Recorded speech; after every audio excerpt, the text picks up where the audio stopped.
اچھی باتوں کا اثر آج کل اس لیے بھی نہیں ہوتا کیونکہ لکھنے والے اور پڑھنے والے سمجھتے ہیں کہ یہ دوسروں کے لیے ہیں۔ آج کی آیت کا ترجمہ شروع کرتے ہیں۔ پناہ مانگتی ہوں اللہ کی شیطان مردود سے۔ شروع اللہ کا نام لے کر جو بڑا مہربان نہایت رحم والا ہے۔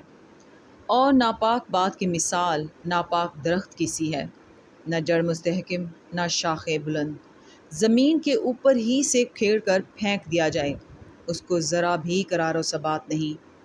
اللہ مومنوں کے دلوں کو صحیح اور پکی بات سے دنیا کی زندگی میں بھی مضبوط رکھتا ہے اور آخرت میں بھی رکھے گا، اور اللہ بے انصافوں کو گمراہ کر دیتا ہے، اور اللہ جو چاہتا ہے کرتا ہے۔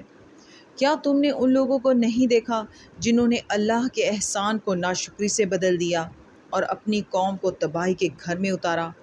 وہ گھر دوزخ ہے، سب ناشکرے اس میں داخل ہوں گے، اور وہ برا ٹھکانہ ہے۔